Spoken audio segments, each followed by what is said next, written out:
sangang madilim, sila'y nagtitinda.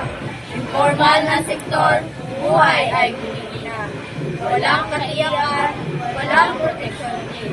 Sila ang nagtatrabaho pero walang kinabukasan. Epekto ng informal na sektor sa ekonomiya. Pagbaba ng halaga ng nalilikom na buwis.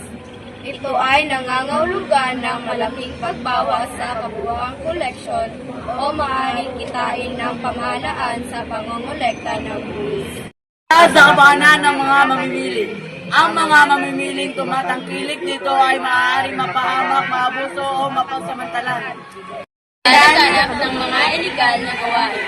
Dahil sa kagustuhan na kumita ng mabilisan, ang mga tao ay nag-uudyok na pumasok sa mga gawaing iligal labang sa batas. Ano ang trabaho mo? Vendor ako. Bigla ako ng pagkain dito sa lansangan. Ano pang trabaho mo? Oo, mahirap. Walang katiyakan. Kita at walang benepisyo. Nakakapag-ipon ka ba? Hindi. Halos lahat. Halos hindi sapat ang kinita para sa pang-araw-araw.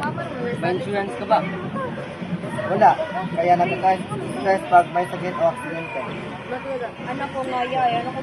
Nakakalungkot naman. Gaano katagal ka na ng ganito?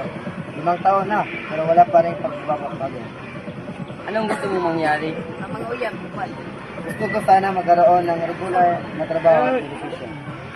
Baka makatulong ako ang gawaing pampamahalaan. Sana, pero hindi ako optimista. Nakapagpahinga ka ba? Hindi halos walang pahinga. May pamilya ka pa ba?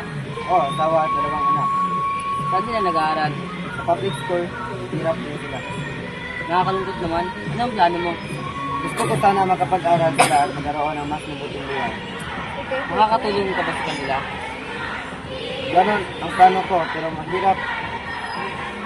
May pag-asa pa rin, kuya. Oo, kailangan ko magpatuloy. Tama na, kuya. Salamat sa pakinig.